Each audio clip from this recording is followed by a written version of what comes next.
দর্শক, আজ পহেলা ফাল্গুন ও ভালোবাসা দিবস। দিনটি ঘিরে রাজধানীর বিভিন্ন জায়গায় নানা অনুষ্ঠানের আয়োজন করা হয়েছে। সেসবের খোঁজ রাখছেন আমাদের সহকর্মী নাদিয়া শারমিন, তার সাথে যুক্ত হচ্ছে। নাদিয়া, আপনাকে ফাল্গুন ও ভালোবাসা দিবসের শুভেচ্ছা।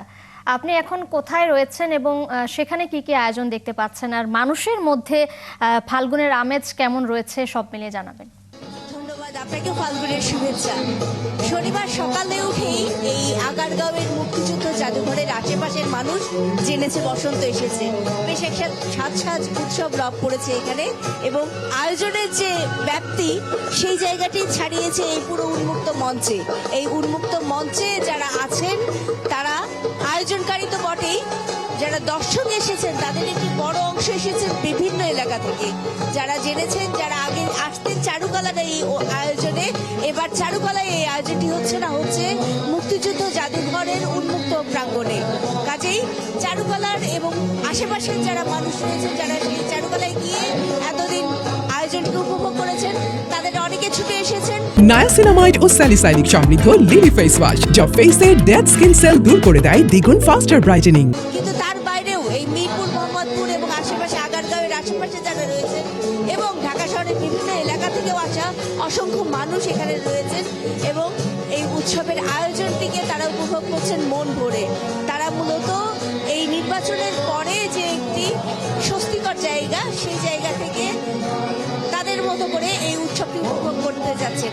আমরা যদি দুই একজনের সাথে একটু কথা বলে আসার চেষ্টা করি, আমরা একটু জেনে নেই এই যে নির্বাচন পরবর্তী বসন্ত, এই বসন্ত নির্বাচন পরবর্তী সব মিলিয়ে কেমন ভাবে উপভোগ করছেন, কি মনে করছেন, আজকে চাওয়াটা কি?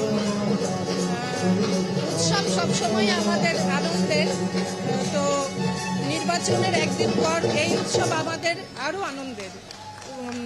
উৎসব আনন্দের হোক সবসময়।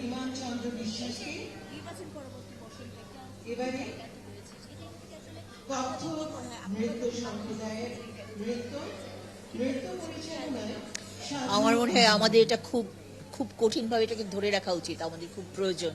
বাঙালি হিসাবে আমাদের যেটা খুবই আমাদের আইডেন্টিটির সাথে এটা ওতপ্রোতভাবে জড়িত, আমাদের গান, আমাদের সব কিছু। Thank you. এখানে যারা পুরুষরা রয়েছেন তাদেরও অনেকে সুন্দর করে পাঞ্জাবি পরে এসেছেন বসন্তের রঙে রেঙে। আমরা তাদের কাছ থেকেও জেনে আসতে চাই এই বসন্ত নিয়ে আপনারা কি ভাবেন। বসন্ত চির যৌবনের প্রতীক। বসন্ত তো সবসময় ভালো লাগে, আজকেও ভীষণ ভালো লাগছে।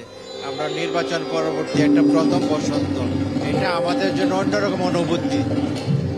বসন্তের আয়োজন কিন্তু চলছে নানান রঙে ঢঙে। এই যে নাচ এখন শুরু হচ্ছে, এবং বিভিন্ন ধরনের যে আয়োজনটি, সেই আয়োজনগুলো উপভোগের জন্য মানুষ কিন্তু আরো বেশি আসছেন, এবং এই প্রাঙ্গণে যত মানুষ আছেন তার চেয়ে অনেক বেশি মানুষ কিন্তু বাইরে থেকে এখন আসছেন, ক্রমাগত আসছেনই। তারা বিভিন্নভাবে যখন অনুষ্ঠানটিকে এখানে দেখছেন, অনেকে হয়তো জানেননি প্রথমে, সেখানে কিন্তু তারা চলে আসছেন খবরটি আমাদের নিউজ বা অন্যান্য জিনিসের মাধ্যমে পাওয়া মাত্র, এবং এর মাধ্যমে এই পুরো প্রাঙ্গণটি উৎসবে আমেজে পরিপূর্ণ হয়ে উঠেছে।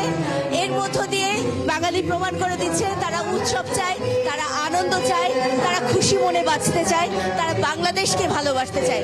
জি নাদিয়া, অসংখ্য ধন্যবাদ আপনাকে আমাদের সাথে যুক্ত হওয়ার জন্য। আপনি সঙ্গেই থাকবেন। দর্শক, আজ পহেলা ফাল্গুন ও ভালোবাসা দিবস, সেই সম্পর্কে বিভিন্ন আয়োজন রয়েছে, সেই সম্পর্কে জানাচ্ছিলেন আমাদের সহকর্মী নাদিয়া শারমিন।